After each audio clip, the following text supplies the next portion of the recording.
व एकात्मता उन्नत राखीन. मी महाराष्ट्र राज्याचा मुख्यमंत्री म्हणून माझी कामे निष्ठापूर्वक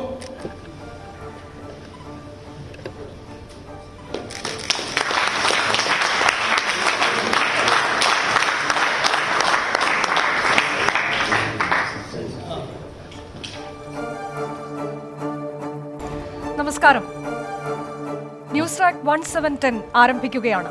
മഹാരാഷ്ട്രയിലെ മഹാനാടകം തന്നെയാണ് ഇന്നത്തെ ഏറ്റവും പ്രധാനപ്പെട്ട വാർത്ത. ഹർഷൻ, കഴിഞ്ഞ കുറച്ച് ദിവസങ്ങളായി നമുക്കറിയാം NCP ശിവസേന കോൺഗ്രസ് സഖ്യ സർക്കാർ രൂപീകരണത്തിന്റെ വാർത്തകൾ പുറത്തു വന്നിരുന്നു. ഇന്നലെ രാത്രിയാകട്ടെ ശരത് പവാർ അത് തീരുമാനം പ്രഖ്യാപിക്കുകയും ഇന്ന് ഔദ്യോഗിക പ്രഖ്യാപനം ഉണ്ടാവുകയും ചെയ്യും. ഉദ്ധവ് താക്കറെ മുഖ്യമന്ത്രിയാകും എന്ന് വരെ പ്രഖ്യാപിച്ചിരുന്ന ഘട്ടത്തിൽ ഇന്ന് ഒരു നേരം പുലർന്നു വെളുത്തപ്പോൾ നമ്മൾ കണ്ടത് എന്താണ്? തീർച്ചയായും സമീപകാലത്ത് കണ്ട ഏറ്റവും വലിയ രാഷ്ട്രീയ അട്ടിമറിയാണ് ഇന്ന് കണ്ടത്. രാത്രിയാണ് കാര്യങ്ങളെല്ലാം തീരുമാനിക്കപ്പെട്ടത് എന്ന് തന്നെ പറയാം. മാത്രമല്ല അതീവ രഹസ്യമാക്കി കാര്യങ്ങൾ വെച്ചുകൊണ്ട് 5:47 രാഷ്ട്രപതി ഭരണം പിൻവലിക്കുന്നു. 6:30 ആകുമ്പോഴേക്ക് സത്യപ്രതിജ്ഞ അവസാനിക്കുന്നു. ഇതാണ് ഇന്ന് മഹാരാഷ്ട്രയിൽ നടന്നത്. ഇപ്പോൾ ശരത് പവാറും ഉദ്ധവ് താക്കറെയും ചേർന്ന് വാർത്താ സമ്മേളനം നടത്തുന്നുണ്ട്. ആ വാർത്താ സമ്മേളനത്തിന്റെ തുടർച്ചയിലേക്ക്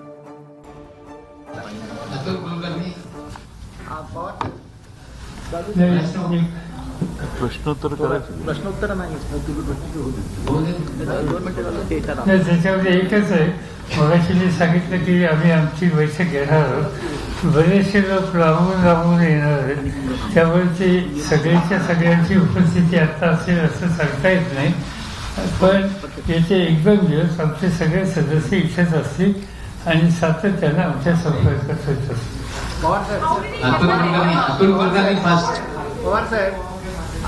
साहेब, अजित पवारांनी जी भूमिका घेतली आणि पक्षात बंडखोरी केली, त्याच्यामुळे आपण म्हणालात की शिस्तभंगाच्या कारवाईत बसतं, तर त्यांच्यावर आपण बडतर्फीची कारवाई करणार. असं आहे की ही पक्षाच्या बैठकीत या संबंधीचा निर्णय घेतला जाईल. निर्णय निश्चित घ्यावा लागेल, घेतला जाईल. परंतु हा निर्णय कोणी एक व्यक्ती घेत नाही. पक्षाचं पालनाची उर्जा डिसिप्लिन कमिटी आहे, त्यामध्ये हे निर्णय घेतले जाते. अभी आप सबने कहा, उद्धव जी ने भी कहा कि आप एक साथ हैं. कांग्रेस की CLP की मीटिंग है आपने कहा, लेकिन कांग्रेस के सेंट्रल लीडरशिप में से भी कोई एक नहीं है यहाँ पे, तो ये क्या रॉन्ग मैसेज नहीं जाना? यहाँ पे वो वहाँ उनकी मीटिंग होने के बाद मीडिया को बोलने वाले. Do you think, Mr. Pawar, that the delay in taking this decision has given them the time to break people from your party? The delay in forming the government by the three parties. I don't think that is the reason. It is true that delay हो गया, but that is not the reason. Rashmi कुलाने Pawar साहेब, कालच्या बैठकीपर्यंत अजित पवार हे तुमच्याबरोबर होते, दिल्लीतल्या बैठकीत देखील होते. कुठे अशी कल्पनाच्या पुस्तकची वाटली होती का की अशी वेळ येऊ शकते, आमदार कुठून जाऊ शकतो? नाही, असं कधी वाटत नाही. मला वाटत नाही. दीपक बहादूर सर हा तुमच्या कुटुंबासाठी किती मोठा धक्का आहे, पक्षासाठी धक्का आहेच. नाही, मला काही त्याची फारशी चिंता वाटत नाही. आणि अशा सगळ्यातून मी गेलो. 1980 साली माझ्या पक्षाचे त्यावेळेला 58 आमदार निर्वाचित झाले होते आणि त्याच्यानंतर त्यातले 6 शिल्लक राहिले माझ्यासह आणि बाकीचे सगळे अन्य पक्षात गेले. पण त्यानंतरच्या होणाऱ्या निवडणुकीमध्ये जे गेले त्या सगळ्यांचा पराभव करायला मी यशस्वी झालो आणि पुन्हा एकदा आमचा नंबर जो होता तो आणखी वाढलेला आम्ही दाखवू शकतो. त्याचा काही परिणाम होते. कुटुंब वेगळे आणि पक्ष वेगळे. क्या अभी भी इसके बाद में सरकार बनाने की कवायद बैठकों का दौर जारी रहेगा? नहीं, सीधी बात है. एक बार ये मेजॉरिटी एस्टेब्लिश करने का जो मौका दिया है वो पूरा होने के बाद ऑटोमेटिकली सरकार बनाएंगे. सरकार बनाने में कोई दो राय नहीं. सरकार हम बनाएंगे, बना सकते हैं, वो नंबर हमारे पास है. शिवांगी ठाकुर जी, पवार साहब, आपसे ये भी सवाल है कि क्या अजीत पवार जो है इस बात से नाराज थे कि मुख्यमंत्री पद के लिए जब ये कहा गया कि बंटवारा होगा 2.5 साल शिवसेना और 2.5 साल NCP, तो मुख्यमंत्री पद के लिए सुप्रिया सुले का नाम दिया गया था, इसलिए नाराज थे? सुप्रिया सुले का बिल्कुल इंटरेस्ट स्टेट के पॉलिटिक्स में she is a member of parliament. This is her term. Her basic interest He's in national level parliament, not here. Sunil काले कामालक्ष्मी सुनील काले 1 सांगितलेलं आहे. सुनील काले पवार साहेब, ज्या पद्धतीने वेगवेगळ्या चौकशा सुरू आहे, ईडीची चौकशी सुरू आहे, सिंचन खात्याची चौकशी सुरू आहे, या सर्टिफिकेट पायी ब्लॅकमेल करून अशा पद्धतीनं केलं गेले असं मला माहिती आहे. तुमच्याकडे काही माहिती असली तर मला सांगा. Saurabh Gupta please. Mr. Pawar, you're saying that the MLAs, from what you said, it seems that the MLAs weren't aware that they were being taken to the Raj Bhavan. So in this situation, They were not aware. They said we were not aware.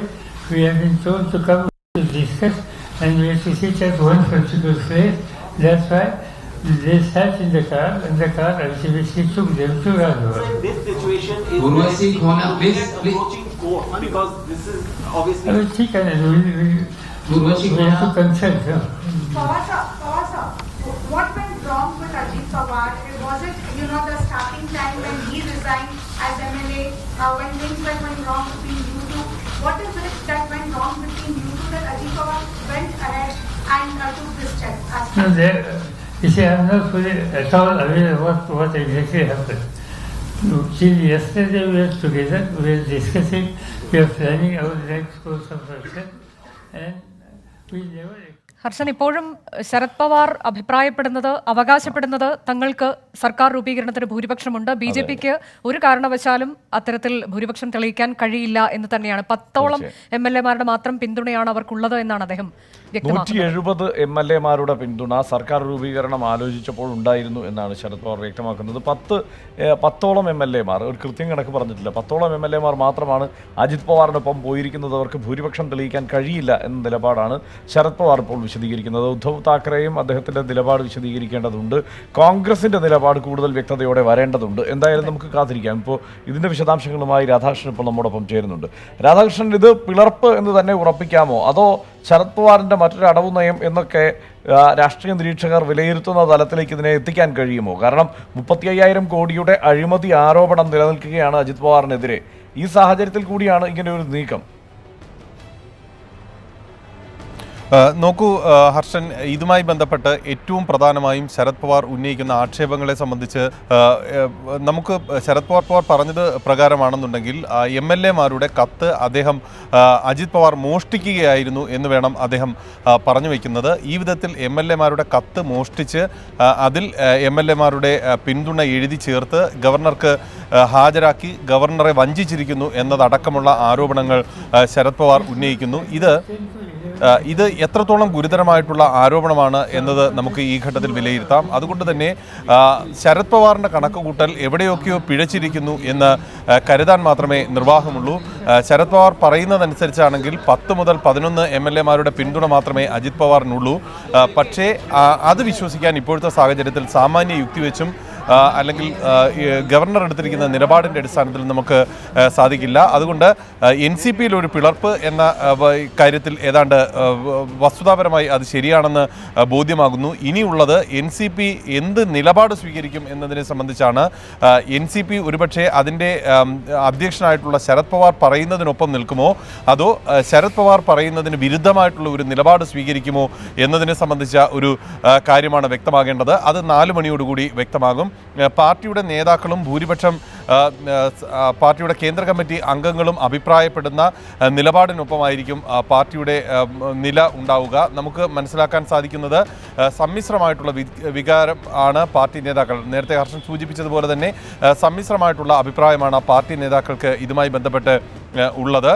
നിലവിലുള്ള സാഹചര്യത്തിൽ അനുകൂലമാകുന്ന BJPക്കൊപ്പം നിലയുറപ്പിക്കുകയാണ് എന്ന നിലപാട് NCPയിലെ ഒരു പ്രധാന വിഭാഗത്തിന് ഉണ്ട്. അത് അജിത് പവാറിന് മാത്രമല്ല. സ്വാഭാവികമായും നമ്മൾ അജിത് പവാറിനെതിരെയിട്ടുള്ള ആരോപണങ്ങൾ 25,000 കോടി രൂപയുടെ ആരോപണമാണെന്ന് വിലയിരുത്തുന്ന ഘട്ടത്തിലും അതൊരു സഹകരണ സംഘവുമായി ബന്ധപ്പെട്ടാണ്. വ്യക്തിപരമായി അതിൽ വലിയ രീതിയിലുള്ള ബാധ്യതയൊന്നും അജിത് പവാറിന് മേലേക്ക് വരാവുന്ന വിധത്തിൽ ED നിഗമനങ്ങൾ നടത്തിയിട്ടുമില്ല. എന്നാൽ എന്നാൽ അതിനേക്കാൾ വലിയ ആരോപണങ്ങൾ നേരിടുന്നത് നമുക്ക് അറിയാവുന്നതുപോലെ തന്നെ പ്രഫുൽ പട്ടേൽ അടക്കമുള്ളവരാണ്. അതുകൊണ്ട് ഇതുമായി ബന്ധപ്പെട്ടിട്ടുള്ള കാര്യങ്ങളിൽ, ഈ EDയുമായി ബന്ധപ്പെട്ടിട്ടുള്ള ഭീഷണിയുടെ കാര്യങ്ങളെ സംബന്ധിച്ചിട്ടുള്ള വാഗ്വാദത്തിൽ അതിൽ എത്രമാത്രം വസ്തുതാപരമായിട്ടുള്ള ശരിയുണ്ട് തെറ്റുണ്ട്. വാർത്താ സമ്മേളനത്തിൽ കൂറുമാറ്റ നിരോധന നിയമത്തെക്കുറിച്ച് അദ്ദേഹം പരാമർശിക്കുകയുണ്ടായി. പക്ഷേ അത്തരത്തിലൊരു നടപടി ഉണ്ടാകുമോ എന്നതിലൊന്നും കൃത്യമായി ഒന്നും പറയാൻ അദ്ദേഹം തയ്യാറായിട്ടില്ല എന്നാണ് മനസ്സിലാകുന്നത്. ഇപ്പോൾ മുന്നേറുന്നത് ഇതിൽ ഏറെ ശ്രദ്ധിക്കേണ്ട കാര്യം ശിവസേനയുടെ ഭാഗത്തു നിന്നും കോൺഗ്രസിന്റെ ഭാഗത്തു നിന്നും എന്ത് നിലപാട് ഉണ്ടാകുന്നു എന്നുള്ളതാണ്. ഇപ്പോൾ NCPയുടെയും ശിവസേനയുടെയും വാർത്താ സമ്മേളനത്തിൽ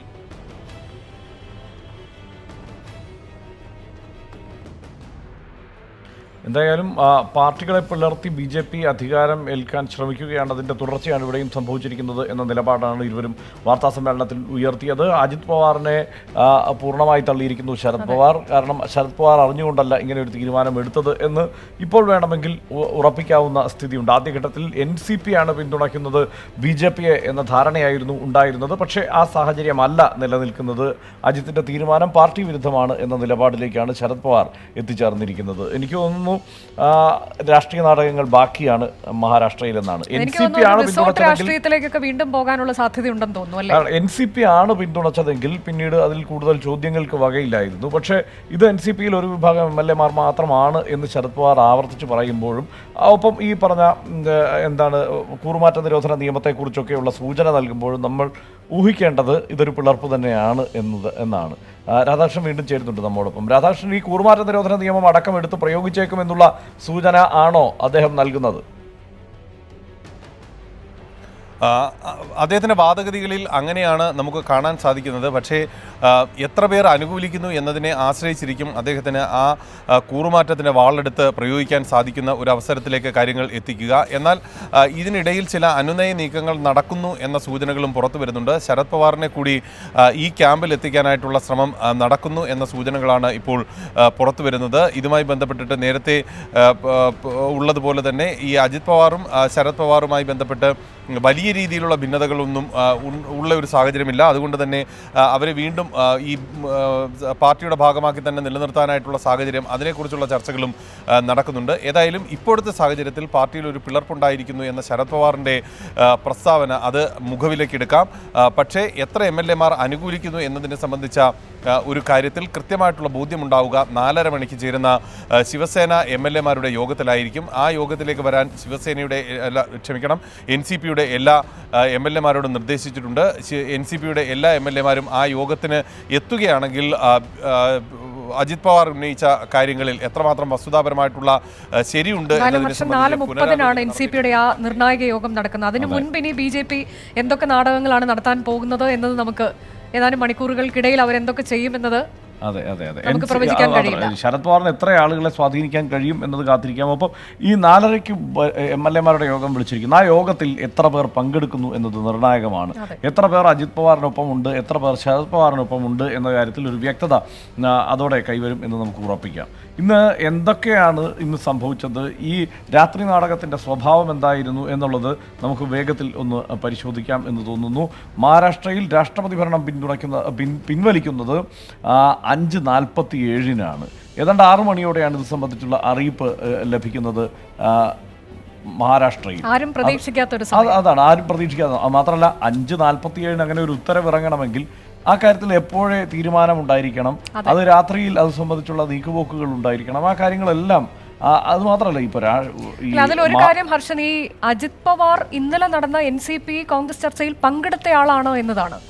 പിന്നീട് എപ്പോഴാണ് അദ്ദേഹം വെള്ളിയാഴ്ചത്തെ നിർണായക യോഗത്തിൽ 4 മണിക്കൂർ അദ്ദേഹം പങ്കെടുത്തില്ല. മാത്രമല്ല വെള്ളിയാഴ്ച ഒരു 4 മണിക്കൂർ അദ്ദേഹത്തെ കാണാതായിട്ടുണ്ട്. ഇപ്പോ ആ ശേഷമാണോ എന്ന് എനിക്ക് തോന്നുന്നു. അദ്ദേഹത്തിന്റെ ഫോൺ പെട്ടെന്ന് സ്വിച്ച് ഓഫ് ആവുകയും ഒക്കെ ചെയ്ത ഒരു ഘട്ടം. ആ സമയത്തായിരിക്കാം എന്തെങ്കിലും നീക്കുപോക്കുകൾ ഉണ്ടായിട്ടുണ്ടാവുക. ഇപ്പോ നേരത്തെ സൂചിപ്പിച്ചതുപോലെ ഇതുവരെ നാടകം നോക്കിയാൽ 5:47 രാഷ്ട്രപതി ഭരണം പിൻവലിക്കുന്നു. രാഷ്ട്രപതി ഭരണം പിൻവലിക്കുമ്പോൾ തന്നെ ഗവർണറുടെ വസതിയിൽ എല്ലാ ഒരുക്കങ്ങളും പൂർത്തിയായി കഴിഞ്ഞിരുന്നു എന്നുള്ളതാണ്. 6:30 മുഖ്യമന്ത്രിയായി ദേവേന്ദ്ര ഫട്നാവിസ് സത്യപ്രതിജ്ഞ ചെയ്യുന്നു. ഏതാണ്ട് 7:45 ചടങ്ങുകൾ മുഴുവൻ പൂർത്തിയാക്കി അവർ പുറത്തു വരുന്ന ഒരു സാഹചര്യമാണ്. NCP നേതാവ് അജിത് പവാർ കൂടി ഉപമുഖ്യമന്ത്രിയായി സത്യപ്രതിജ്ഞ ചെയ്യുന്നു. ഇതിനിടയ്ക്ക് ഈ അതായത് രാഷ്ട്രപതി ഭരണം പിൻവലിക്കുന്നതിനിടയ്ക്ക് തന്നെ ഈ മുഴുവൻ MLA-മാരുടെയും പിന്തുണ സൂചിപ്പിച്ചുകൊണ്ടുള്ള ലെറ്റർ പാഡിലുള്ള കത്തുകൾ അവിടെ എത്തിച്ചിട്ടുണ്ട് എന്നുള്ളതാണ്. എല്ലാം വളരെ ക്ലീൻ ആയിട്ട് നടത്തിയ ഒരു ഓപ്പറേഷൻ മോഷ്ടിച്ചു കൊണ്ടുപോയതാണോ എന്ന് ശരത് പവാർ പറയുന്നത്. പക്ഷെ അതിലൊക്കെ എത്രത്തോളമാണ് അതിന്റെ ഒരു അത് നമുക്ക് 4:30 അറിയാം ആ കാര്യം. അതുപോലെ ഫട്നാവിസിനെയും അജിത് പവാറിനെയും അഭിനന്ദിച്ചുകൊണ്ട് 8:30 തന്നെ നരേന്ദ്രമോദിയുടെ ട്വീറ്റ് വരുന്നു പ്രധാനമന്ത്രിയുടെ. ഏതാണ്ട് ഈ സമയത്താണ് ഇത് വാർത്ത പുറത്തു വരുന്നതും. 8:30 ശേഷമാണ് വാർത്ത പുറത്തു വരുന്നത്. നമ്മളിവിടെ പത്രവാർത്ത അവതരിപ്പിച്ചുകൊണ്ടിരിക്കുകയായിരുന്നു. അത് ഉദ്ധവ് താക്കറെ മുഖ്യമന്ത്രിയാകുമെന്നുള്ള പത്രവാർത്ത അവതരിപ്പിച്ചുകൊണ്ടിരിക്കുമ്പോഴാണ് ഈ വാർത്ത ഈ ദൃശ്യങ്ങൾ പുറത്തു വരുന്നത്. ഫട്നാവിസ് സത്യപ്രതിജ്ഞ ചെയ്യുന്ന ദൃശ്യങ്ങൾ പുറത്തു വരുന്നത്. അതിനുശേഷം അമിത്ഷായും തൊട്ടു പിന്നാലെ പുതിയ സർക്കാരിന് പിന്തുണയുമായി അല്ലെങ്കിൽ പുതിയ സർക്കാരിനെ അഭിനന്ദിച്ചുകൊണ്ട് രംഗത്തെത്തി. സഖ്യത്തിന് ശരത് പവാറിന്റെ പിന്തുണയുണ്ടെന്നാണ് ആദ്യഘട്ടത്തിൽ വന്ന വാർത്തകൾ. കാരണം ഞാൻ നേരത്തെ സൂചിപ്പിച്ചല്ലോ NCP പിന്തുണയ്ക്കുന്നു എന്നതാണ് ആദ്യഘട്ടത്തിൽ വന്ന വാർത്തകൾ. അത് അപ്പോൾ തന്നെ എല്ലാവരും ഞെട്ടി. കാരണം ഒരിക്കലും NCPയുടെ പിന്തുണ സ്വീകരിക്കില്ലെന്ന് ഫട്നാവിസും പറഞ്ഞിരുന്നു. അത് 2014 പറഞ്ഞതാണ്. പക്ഷേ ആ നിലപാട് തന്നെ ആവർത്തിച്ചിരുന്നു അദ്ദേഹം. അതായത് അന്ന് പറഞ്ഞത് NCPക്കെതിരെയുള്ള അഴിമതികൾ ഒന്നൊന്നായി പുറത്തു കൊണ്ടുവന്നത് ഞങ്ങളാണ്, അത്തരമൊരു കക്ഷിയുമായി ഞങ്ങൾക്ക് ഒരിക്കലും സഹകരണത്തിൽ ഏർപ്പെടാൻ കഴിയില്ല എന്ന് പറഞ്ഞ അതേ ദേവേന്ദ്ര ഫട്നാവിസ് ഇന്നിപ്പോൾ ആ പാർട്ടിയുടെ അജിത് പവാറിനെ ഉപമുഖ്യമന്ത്രിയാക്കിയിരിക്കുന്നു എന്ന് പറയുമ്പോൾ തീർച്ചയായും അപ്പോൾ പ്രധാനമന്ത്രി പറഞ്ഞിട്ടുണ്ട്. അതായത് ഈ NCPയുടെ ക്ലോക്ക് ഉണ്ടല്ലോ, ഇപ്പൊ നമ്മൾ കാണിക്കുന്നത് പോലെ ഒരു ക്ലോക്കാണ്. ആ ക്ലോക്കിനെ സൂചിപ്പിച്ചുകൊണ്ട് ആ ക്ലോക്ക് സൂചിപ്പിക്കുന്നത് 10 വർഷം കൊണ്ട് 10 മടങ്ങ് അഴിമതി നടത്തുന്ന പാർട്ടിയാണ് NCP എന്നാണ് പ്രധാനമന്ത്രി നരേന്ദ്രമോദി പോലും പറഞ്ഞിരുന്നത്. വളരെ എളുപ്പത്തിൽ അവരുമായിട്ട് സഹകരിക്കാൻ കഴിയുന്നു എന്നുള്ളതാണല്ലോ. ഇപ്പോൾ സഖ്യം തൻ്റെ അറിവോടെയല്ലെന്ന് ശരത് പവാർ ട്വീറ്റ് ചെയ്തത് 9:30-യോടെയാണ്. അപ്പോഴാണ് ഈ കാര്യത്തിൽ കൂടുതൽ വ്യക്തത കൈവരുന്നത്. ഇതൊരു പിളർപ്പാണ് സംബന്ധിച്ച്. അതെ, 9:30-യോടെ. അതിനുശേഷം 170 MLA-മാരുടെ പിന്തുണയുണ്ടെന്ന് BJP നേതാവ് ഗിരീഷ് മഹാജൻ 10 മണിക്ക് വിശദീകരിക്കുന്നു. എത്ര പേരുടെ പിന്തുണയുണ്ട് എന്ന കാര്യത്തിൽ ഇപ്പോഴും ആശയക്കുഴപ്പം നിലനിൽക്കുകയാണ് കേട്ടോ.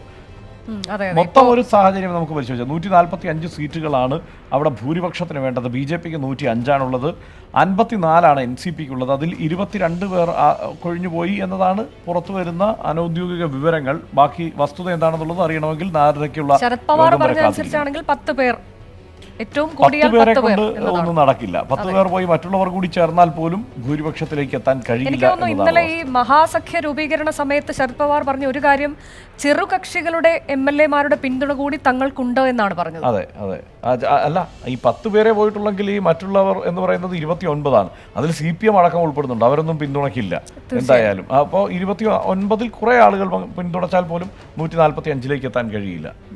മറ്റൊരു സാധ്യത കാണുന്നത് ഇപ്പോൾ സേനയും കോൺഗ്രസും മാത്രം, അവർക്ക് 100 സീറ്റ് നിലവിലുണ്ട്.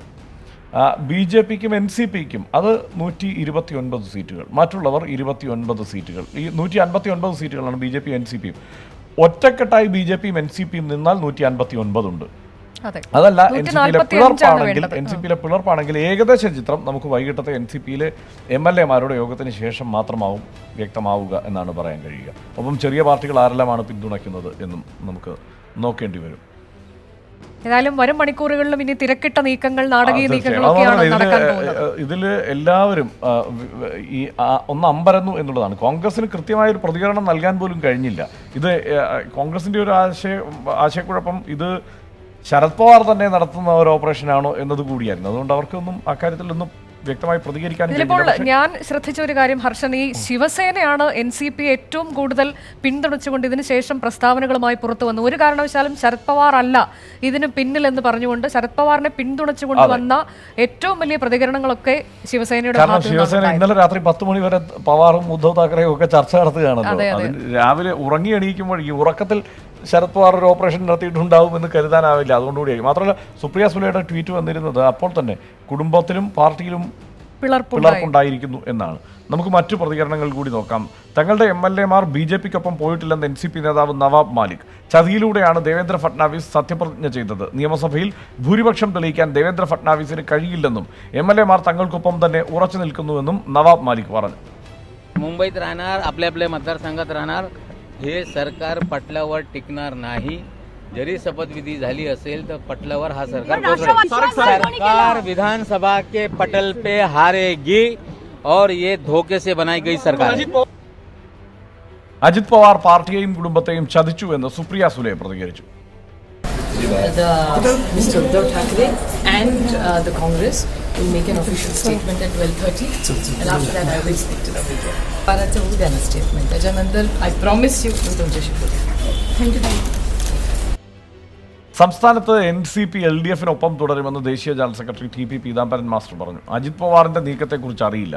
BJP-യെ പിന്തുണച്ച തീരുമാനം NCP-യുടേതല്ലെന്നും അജിത് പവാറിന്റേതാണെന്നും പീതാംബരൻ മാസ്റ്റർ പറഞ്ഞു. കാരണം അഖിലേന്ത്യാ അടിസ്ഥാനത്തിൽ പാർട്ടിയുടെ നയത്തിന് സമയത്തിന് ഒരു വ്യത്യാസമില്ല, കേരളത്തിലില്ല. സംസ്ഥാനത്ത് ഒരു മാറ്റമൊന്നും വരില്ല, BJP-യിലൊന്നും ഒരു മാറ്റത്തിൻ്റെയും പ്രശ്നമില്ല, ആവശ്യമില്ലല്ലോ. കാരണം വെച്ചാൽ പാർട്ടിയുടെ നിലപാടിൽ ഇന്നുവരെ അഖിലേന്ത്യാ അടിസ്ഥാനത്തിൽ പോലും പാർട്ടി മാറ്റം ഉണ്ടായിട്ടില്ല. പാർട്ടി കുറച്ച് ഡിഫക്റ്റ് ചെയ്ത് പോയി എന്ന് ചോദിച്ചാൽ അതുകൊണ്ട് മാറ്റത്തിന് ആലോചിക്കേണ്ട അങ്ങനെ പ്രശ്നം ഉദിക്കുന്നില്ല. അജിത് പവാറാണല്ലോ ഡിഫക്റ്റ് നേതൃത്വം കൊടുത്ത ആൾ. അയാൾക്ക് എന്തെങ്കിലും കാരണങ്ങൾ കാണും, വ്യക്തിപരമായ താല്പര്യങ്ങൾ പ്രശ്നങ്ങൾ ഉണ്ടായെന്ന് വരാം. മഹാരാഷ്ട്രയിലെ BJP ബാന്ധവത്തെ NCP കേരള ഘടകം അനുകൂലിക്കുന്നില്ലെന്ന് മാണി സി കാപ്പൻ. അജിത് പവാർ പാർട്ടിയെ ചതിച്ചു, കൂറുമാറിയവർക്കെതിരെ നടപടിയുണ്ടാകും. സംസ്ഥാന NCP-യിൽ മഹാരാഷ്ട്ര വിഷയത്തിൽ ഭിന്നതയില്ലെന്നും മാണി സി കാപ്പൻ പറഞ്ഞു. വർഗീയ ശക്തികളെ വളർത്താൻ നിൽക്കുന്ന BJP-യോടൊപ്പം ചേരാനുള്ള അജിത് പവാറിന്റെ നീക്കത്തെ ഞങ്ങൾ അപലപിക്കുന്നു, ശക്തമായി അപലപിക്കുന്നു. അവർക്കെതിരെ നടപടിയെടുക്കണം എന്ന് ആവശ്യപ്പെടും. നടപടി ഉണ്ടാവും. ഡിഫെക്ഷൻ സ്യൂട്ട് ഫയൽ ചെയ്യും, അത് ഉറപ്പാണ്. അജിത് പവാറും ശരത് പവാറും രണ്ട് തട്ടിലേക്ക് പാർട്ടി എങ്ങനെ വിളിരുന്നത്? മഹാരാഷ്ട്രയിലെ ശരിയാണ്. അജിത് പവാർ ദേശീയ നേതാവല്ല, ദേശീയ തലത്തിൽ ഒരു റോളും ഇല്ല പുള്ളിക്ക്. മുൻപേ ഒരു നീക്കങ്ങൾ നടന്നതായിട്ട് ഞാൻ വിശ്വസിക്കുന്നില്ല. അജിത് പവാറിന്റെ പ്ലാനിങ് ആയിരിക്കാം. അജിത് പവാർ അല്ലാതെ തന്നെ കഴിഞ്ഞ തവണയും അസംബ്ലി ഇലക്ഷൻ സമയത്തും ഒക്കെ ഇച്ചിരി ഇടഞ്ഞു തന്നെയായിരുന്നു. BJP-ക്ക് ഗവൺമെൻറ് എങ്ങനെ ഉണ്ടാക്കുക എന്നുള്ളത് BJP-യുടെ ആവശ്യമായിരുന്നു. അവർ വല വീശാവുന്നിടത്തെല്ലാം വീശി. ആ വലയിൽ അജിത് പവാർ വീണു എന്നുള്ളതാണ് സത്യം. നിങ്ങൾക്ക് ഇതുപോലെ ഇതൊരു അതിശയമായി തോന്നിയ പോലെ എനിക്കും ഇതൊരു അതിശയമായി തോന്നുന്നതാണ് ഇങ്ങനെ സംഭവിച്ചത്. മഹാരാഷ്ട്രയിൽ BJP-യെ പിന്തുണയ്ക്കാനുള്ള NCP തീരുമാനം അപ്രതീക്ഷിതമാണെന്ന് LDF convener A. Vijayaraghavan. Kerala NCP നേതൃത്വം തീരുമാനം അംഗീകരിക്കില്ലെന്ന് വ്യക്തമാക്കിയിട്ടുണ്ടെന്നും വിജയരാഘവൻ പറഞ്ഞു. എന്നാൽ ശരത് പവാറിന്റെ വാക്കുകൾ വിശ്വാസയോഗ്യമല്ലെന്ന് CPIM കേന്ദ്ര കമ്മിറ്റി അംഗം എളമരം കരീം പ്രതികരിച്ചു. മഹാരാഷ്ട്രയിലുണ്ടായ സംഭവവികാസങ്ങളെ അനുകൂലിച്ചിട്ടില്ല, വ്യത്യസ്ത അഭിപ്രായമുണ്ട് എന്നുള്ളതാണ് ഇപ്പോൾ പുറത്തു വന്ന വാർത്തകളിൽ നമ്മൾ കാണുന്നത്. കേരളത്തിലെ NCP-യെ സംബന്ധിച്ചിടത്തോളം എല്ലാ കാലത്തും അവർ ഇടതുപക്ഷ ജനാധിപത്യ മുന്നണി ഉയർത്തിപ്പിടിച്ച രാഷ്ട്രീയ നിലപാടുകൾക്കൊപ്പമാണ് നിലയുറപ്പിച്ചിട്ടുള്ളത്. NCP-യുടെ ദേശീയ നിലപാടുകളിൽ വന്ന വ്യതിചലനങ്ങൾ എന്തായാലും വളരെ കൃത്യമായി ഇടതുപക്ഷ ജനാധിപത്യ മുന്നണിയുടെ നിലപാടുകളാണ് അവർ ഉയർത്തിപ്പിടിച്ചിട്ടുള്ളത്. ഇപ്പോഴും ആ നിലയിലാണ് NCP നേതൃത്വം കാര്യങ്ങൾ വ്യക്തമാക്കിയിട്ടുള്ളത്. സംസ്ഥാന NCP നേതൃത്വത്തെ പ്രതിനിധീകരിച്ചുകൊണ്ട് സംസാരിച്ച നേതാക്കളെല്ലാം ഈ നിലപാടിനോടൊപ്പമല്ല എന്ന് ഇതിനകം വ്യക്തമാക്കിയിട്ടുണ്ട്. ശരത് പവാർ കഴിഞ്ഞ ദിവസം പ്രധാനമന്ത്രിയെ പോയി കണ്ടിരുന്നു. കർഷകരുടെ പ്രശ്നങ്ങൾ ചർച്ച ചെയ്യാനാണെന്നാണ് അദ്ദേഹം പത്രക്കാരോട് പറഞ്ഞത്. എന്നാൽ ഒരുപാട് പ്രശ്നങ്ങൾ അവർ അഭിമുഖീകരിക്കുന്നുണ്ട്. അപ്പം അങ്ങനെ ഭയപ്പെടാൻ പലതും കയ്യിലുള്ളവർ സർക്കാരിൻ്റെ ഭീഷണിക്ക് വഴങ്ങിപ്പോകുന്നുണ്ട്. അതിൻ്റെ വല്ല സ്വാധീനവും ഇതിന് പിന്നിലുണ്ടോ എന്നുള്ളതെല്ലാം മനസ്സിലായാലേ പറയാൻ പറ്റൂ. രാധാകൃഷ്ണൻ ചേരുകയാണ് ഒരിക്കൽ കൂടി നമ്മോടൊപ്പം വിവരങ്ങളുമായി. രാധാകൃഷ്ണൻ, ഇന്നിപ്പോൾ 4:30 നടക്കാനിരിക്കുന്ന യോഗം, ആ യോഗം തന്നെയല്ലേ ഇനി ഏറ്റവും നിർണായകം എന്ന് പറയാൻ കഴിയുക? കാരണം എത്ര MLA-മാരുടെ പിന്തുണയുണ്ടാകും BJP സർക്കാരിന് എന്നതൊക്കെ അറിയണമെങ്കിൽ ആ യോഗം കഴിയണമല്ലോ. തീർച്ചയായിട്ടും അനുജ, അങ്ങനെ തന്നെ നമുക്ക് കരുതാം. കാരണം നിയമസഭയിലെ ബലപരീക്ഷണത്തിന് മുമ്പായിട്ടുള്ള അംഗബലം തെളിയിക്കാനായിട്ടുള്ള ഒരു വേദി എന്ന രീതിയിൽ തന്നെ NCP-യുടെ ഇന്നത്തെ 4:30 മണിക്ക് ചേരുന്ന നേതൃയോഗത്തെ നമുക്ക് സമീപിക്കേണ്ടി വരും. ഇപ്പോൾ ശരത് പവാറിന് തൻ്റെ നിലപാട് അല്ലെങ്കിൽ പറഞ്ഞ കാര്യങ്ങൾ വസ്തുനിഷ്ഠമാണെന്ന് തെളിയിക്കണമെന്നുണ്ടെങ്കിൽ അദ്ദേഹം പറഞ്ഞതുപോലെ ആകെയുള്ള 54 MLA-മാരിൽ 10 പേരൊഴിച്ചുള്ളവരെ അദ്ദേഹത്തിന് ഹാജരാക്കേണ്ടി വരും, അല്ലെങ്കിൽ 11 പേരൊഴിച്ചുള്ളവരെ അദ്ദേഹത്തിന് ഹാജരാക്കേണ്ടി വരും. അതിൽ കുറയുന്ന ഓരോ സംഖ്യയും അദ്ദേഹം ഈ NCP-യിൽ നിന്ന് കൂറുമാറിയവരുടെ കൂട്ടത്തിലേക്ക് കണക്കാക്കേണ്ടി വരും. ഇപ്പോൾ ഏറ്റവും പ്രധാനമായിട്ട് ഉയരുന്ന വാദഗതികളിൽ ഒന്ന് ഈ NCP-യുടെ നിലപാട് എന്തായിരിക്കും എന്നതിനെ സംബന്ധിച്ചാണ്. കാരണം ശരത് പവാറിന് ഒറ്റയ്ക്കൊരു തീരുമാനം എടുത്തതുകൊണ്ട് അല്ലെങ്കിൽ ശരത് പവാർ ഒരു നിലപാട് സ്വീകരിച്ചത് കൊണ്ട് മാത്രം അത് NCP-യുടെ നിലപാടായി മാറുന്നില്ല. ഇനി നേതൃയോഗം ഭൂരിപക്ഷ അഭിപ്രായത്തിൽ BJP-യോട് ചേരാനാണ് തീരുമാനിച്ചതെങ്കിൽ, അല്ലെങ്കിൽ ഭൂരിപക്ഷ MLA-മാർ BJP-ക്കൊപ്പം നിൽക്കാനാണ് തീരുമാനിക്കുന്നതെങ്കിൽ, അജിത് പവാറിൻ്റെ ഒപ്പം നിൽക്കാനാണ് തീരുമാനിക്കുന്നതെങ്കിൽ NCP-യിൽ ഒരു പിളർപ്പുണ്ടാകും. സ്വാഭാവികമായിട്ടും ഇപ്പോഴത്തെ സാഹചര്യത്തിൽ NCP എന്ന പാർട്ടിയുടെ അവകാശവാദം തന്നെയായിരിക്കും അജിത് പവാർ ഉന്നയിക്കുക. കൂടി രാധാകൃഷ്ണൻ, ഇതുവരെ കോൺഗ്രസിന്റെ ഭാഗത്തുനിന്ന് ഒരു ഔദ്യോഗിക പ്രതികരണം എന്ന നിലയ്ക്ക് ഒന്നും പുറത്തേക്ക് വരുന്നില്ല. ചില നേതാക്കളുടെ പ്രതികരണങ്ങൾ വന്നിട്ടുണ്ട്, അത് മാധ്യമങ്ങളിൽ വരികയും ചെയ്തു. ഇത്രയധികം സമയം ഈ സഖ്യ രൂപീകരണ നീക്കങ്ങൾക്ക് വേണ്ടി ചെലവഴിച്ചതിന്റെ പരിണിത ഫലമാണ് ഇപ്പോൾ കണ്ടത് എന്ന തരത്തിലേക്കൊക്കെ. പക്ഷേ ഒരു ഔദ്യോഗിക പ്രതികരണം എന്തുകൊണ്ടാണ് അവിടെ നിന്ന് വരാത്തത്? ഇന്നിപ്പോൾ വാർത്താ സമ്മേളനത്തിലും കോൺഗ്രസിന്റെ പ്രതിനിധികൾ ആരും പങ്കെടുത്തിട്ടുമില്ല. തീർച്ചയായിട്ടും ഇതിൽ ഏറ്റവും ശ്രദ്ധേയമായിട്ടുള്ള കാര്യം, രണ്ട് പ്രധാനപ്പെട്ട നേതാക്കൾ, അത് മല്ലികാർജ്ജുൻ ഖാർഗെയും വേണുഗോപാലും, KC വേണുഗോപാലും ഇപ്പോൾ മഹാരാഷ്ട്രയിലാണ് ഉള്ളത്. അവർ 10:30 മണിക്ക് കോൺഗ്രസ് MLA-മാരുടെ യോഗം വിളിക്കാൻ തീരുമാനിച്ചായിരുന്നു മഹാരാഷ്ട്രയിൽ തുടർന്നത്. ഇപ്പോഴത്തെ സാഹചര്യത്തിൽ കോൺഗ്രസ് സ്വീകരിക്കുന്ന നിലപാടുകൾ ഇനി വ്യക്തമാക്കേണ്ടത് ഈ കൂടിക്കാഴ്ചകൾക്ക് ശേഷം KC വേണുഗോപാലും മല്ലികാർജ്ജുൻ ഖാർഗെയുമാണ്. അവർ ആ നിലപാട് സ്വീകരിച്ച് ഡൽഹിയിൽ സോണിയാഗാന്ധിയുടെ അനുമതിക്കായി അറിയിക്കും. അതിനുശേഷമായിരിക്കും കോൺഗ്രസിൻ്റെ ഈ വിഷയത്തിലെ നിലപാട് കൃത്യമായിട്ടും പ്രഖ്യാപിക്കപ്പെടുക. ഇതിൽ ശരത് പവാറിനെ സംശയത്തിൻ്റെ ദൃഷ്ടിയോടുകൂടി കാണേണ്ട എന്ന ഒരു പ്രാഥമിക നിഗമനം രൂപപ്പെട്ടു എന്ന് നമുക്ക് മനസ്സിലാക്കാനായി സാധിക്കുന്നു. കാരണം ശരത് പവാറിനെ ആ വിധത്തിൽ പരിഗണിച്ചാൽ അത് ഇപ്പോഴത്തെ സാഹചര്യത്തിൽ മഹാരാഷ്ട്ര മാത്രമല്ല, UPA സർക്കാരിൻ്റെ തകർച്ചയ്ക്ക് പോലും, UPA മുന്നണിയുടെ ഒരു തകർച്ചയ്ക്ക് പോലും അത് കാരണമാകും എന്ന വിലയിരുത്തലിൻ്റെ അടിസ്ഥാനത്തിലാണ് അത്തരത്തിൽ ഒരു നിഗമനത്തിലേക്ക് കോൺഗ്രസ് എത്തിയിരിക്കുന്നത്. ഇവിടെ ഏറ്റവും പ്രസക്തമാകുന്നത് സോണിയാഗാന്ധി എടുക്കുന്ന നിലപാടായിരിക്കും. നമുക്ക് ലഭിക്കുന്ന സൂചനയനുസരിച്ച് സോണിയാഗാന്ധി ശരത് പവാർ ടെലിഫോണിൽ സംഭാഷണം നടത്തും. അദ്ദേഹം ഏതാണ്ട് 4:30 മണിക്ക് NCP MLA-മാരുടെ യോഗം കഴിഞ്ഞതിന് ശേഷം സോണിയാഗാന്ധി ബന്ധപ്പെടും. ഹർഷൻ, ഈ കോൺഗ്രസിനെ സംബന്ധിച്ച് ആ ഒരു ഷോക്കിൽ നിന്ന് പുറത്തു വരാൻ കഴിഞ്ഞിട്ടില്ല, അതാണോ അവരുടെ വിഷയം എന്ന് പറയാം. കാരണം ഇന്നലെ രാത്രി വളരെ വൈകി വരെ ചർച്ചകൾ നടന്നിട്ട് ഇന്ന് പെട്ടെന്ന് ഇത്തരത്തിലേക്കൊന്ന് കേൾക്കുമ്പോൾ NCP വളരെ വർഷങ്ങളായി അവർക്കൊപ്പം നിൽക്കുന്ന ഒരു കക്ഷിയാണ്. UPA-യിലെ ഏറ്റവും പ്രധാനപ്പെട്ട സഖ്യകക്ഷിയാണ് NCP. തീർച്ചയായും അതുകൊണ്ട് തന്നെ അവരുടെ പ്രതികരണവും കുറച്ച് കരുതലോടെ ആയിരിക്കും. കാരണം ഇതിൻ്റെ ഒരു ഈ നെല്ലും കല്ലും തിരിഞ്ഞിട്ട് വേണം ഇനി കൃത്യമായ ഒരു പ്രതികരണത്തിലേക്ക് വരാൻ എന്ന തീരുമാനത്തിൽ തന്നെ അവർ നിൽക്കുന്നുണ്ട്. നമുക്ക് മറ്റ് വാർത്തകളിലേക്ക് പോകാം എന്ന് തോന്നുന്നു. ഇന്ന് കൂടുതൽ സമയം അപഹരിച്ചതും ഈ ഒരൊറ്റ വാർത്തയാണ്. മറ്റു വാർത്തകളിലേക്ക് പോകാം. വയനാട്ടിൽ പാമ്പുകടിയേറ്റ് മരിച്ച ഷഹലയുടെ വീട്ടിൽ മന്ത്രിമാർ സന്ദർശനം നടത്തി. കുറ്റക്കാർക്കെതിരെ സന്ധിയില്ലാത്ത നടപടിയുണ്ടാകുമെന്ന് വിദ്യാഭ്യാസ മന്ത്രി C രവീന്ദ്രനാഥ് പറഞ്ഞു. സർവജന സ്കൂളിന് 2 കോടി രൂപ അധികം അനുവദിച്ചതായി മന്ത്രിമാർ അറിയിച്ചു. വയനാട്ടിലെത്തിയ മന്ത്രിമാരെ MSF BJP പ്രവർത്തകർ കരിങ്കൊടി കാണിച്ചു. രാവിലെ 7:50 ഷഹലയുടെ വീട്ടിലെത്തിയ മന്ത്രിമാർ 20 മിനിറ്റോളം കുടുംബാംഗങ്ങളെ കണ്ട് ആശ്വസിപ്പിച്ചു. ഷഹലയുടെ മരണത്തിൽ സർക്കാർ കുടുംബത്തോട് മാപ്പ് പറയുന്നെന്ന് C രവീന്ദ്രനാഥ് പിതാവ് അസീസിനോട് പറഞ്ഞു. മന്ത്രിക്ക് മുന്നിൽ വിങ്ങിപ്പൊട്ടിയ പിതാവിനെ മന്ത്രി ചേർത്ത് പിടിച്ച് ഒപ്പമുണ്ടെന്ന് ഉറപ്പു നൽകി.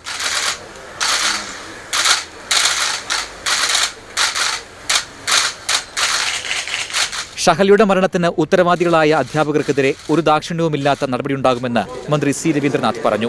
കുടുംബത്തിനുള്ള ധനസഹായം അടുത്ത മന്ത്രിസഭായോഗം ചർച്ച ചെയ്യും. സർവജന സ്കൂളിന് അധികമായി 2 കോടി രൂപ അനുവദിച്ചതായും മന്ത്രി വ്യക്തമാക്കി. ഈ സംഭവത്തിൽ ആരെല്ലാം കുറ്റവാളികളാണോ അവരെയെല്ലാം കർശനമായി ശിക്ഷിക്കും, കർശന നടപടികളെടുക്കും.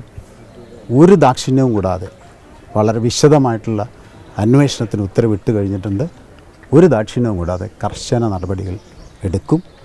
തുടർന്ന് ഈ സ്കൂളിലും മറ്റ് സ്കൂളുകളിലും, കേരളത്തിൽ ഉള്ള മൊത്തം സ്കൂളുകളിലും ഇത്തരം സംഭവങ്ങൾ ആവർത്തിക്കാതിരിക്കാനുള്ള എല്ലാ മുൻകരുതലുകളും ഇന്നലെ തന്നെ എടുത്ത് കഴിഞ്ഞിട്ടുണ്ട്. വിശദമായ അന്വേഷണത്തിന് പൊതുവിദ്യാഭ്യാസ ഡയറക്ടറെ ചുമതലപ്പെടുത്തിയിട്ടുണ്ട്. തുടർന്ന് സർവജന സ്കൂളിലും മന്ത്രിമാരെത്തി. കുട്ടിയെ പാമ്പ് കടിച്ച ക്ലാസ് റൂമും സ്കൂൾ പരിസരവും മന്ത്രിമാർ കണ്ടു. ബത്തേരിക്കുള്ള യാത്രാമധ്യേ MSF BJP പ്രവർത്തകർ മന്ത്രിമാരെ കരിങ്കൊടി കാട്ടി.